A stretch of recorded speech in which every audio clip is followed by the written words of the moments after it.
కొందరు ఆశా దృక్పథంతో ఎదురుచూశారు. లిస్టులో ఉన్న ఒక్కొక్క ఊరికి వారి బృందంలోని వారు వెళ్లారు. వారికి దాదాపు ₹1,00,000 చెక్కులను ఇస్తుంటే వారి కళ్ళను వారే నమ్మలేకపోయారు.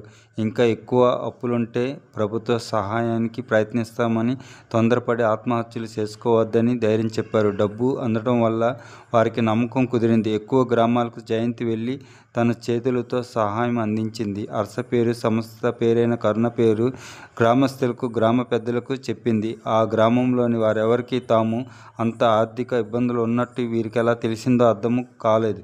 కొన్నాళ్ళ క్రితం ఒక బిచ్చగాడు వచ్చాడని, అతను డిటెక్టివ్ ఏజెన్సీ మనిషని ఎవరికీ తెలియదు. జయంతి చెప్పలేదు.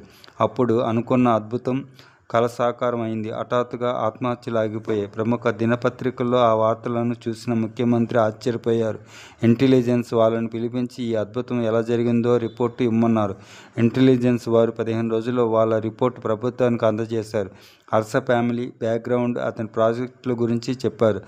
హర్ష కరుణాకరరావు కుమారుడని, అతని ఆస్తులు అమ్మి ఈ ప్రాజెక్టు చేస్తున్నాడని, సర్వోత్తమరావు గారి మనవడని తెలిసింది. ముఖ్యమంత్రికి సర్వోత్తమరావు ఆదర్శ రాజకీయ నాయకుడు. అతని నిస్వార్థ జీవితం పట్ల ఆరాధన.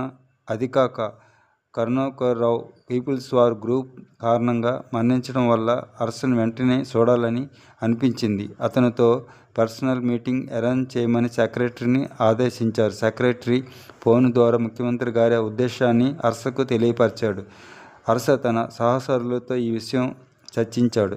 నాకైతే వ్యక్తిగతంగా ముఖ్యమంత్రి గారిని కలవటం ఇష్టం లేదు. మన సంస్థలను రాజకీయ నాయకులకు దూరంగా ఉంచాలని నా ఆశయం. మీరేమంటారు అని హర్ష అందరి అభిప్రాయాలను అడిగాడు. ఎవరు మాట్లాడలేకపోయారు. ఒక్క నిమిషం ఆగి జయంతి తన అభిప్రాయం చెప్పింది. హర్ష, మనది సేవా సంస్థ. రాజకీయాలకు దూరంగా ఉండటం మంచి ఆశయమే. కానీ ముఖ్యమంత్రి గారు ఏం చెప్తారో ముందు విను. మన దగ్గర ఉన్నది పరిమితమైన డబ్బు. తాత్కాలిక ఉపశాంతికే సరిపోయింది. కానీ శాశ్వత పరిష్కారం ప్రభుత్వాల వల్లే జరగాలి. అదికాక ప్రభుత్వం నుంచి వడ్డీ లేని రుణాలు ప్రయత్నిస్తామని రైతులకు మాట ఇచ్చాం. ప్రతి రైతు తనంతట తాను ప్రభుత్వ సహాయాన్ని అందించడం కంటే ప్రభుత్వమే వారికి సహాయం అందించేలా చేయడం సులభం కదా అంది జయంతి. తర్వాత కృష్ణ కలగజేసుకున్నాడు. హర్ష, జయంతి చెప్పింది నిజమే.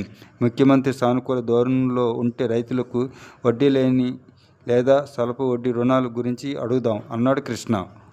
Thanks for watching. Please like, share and subscribe VMK Multi Vlogs. Bye bye.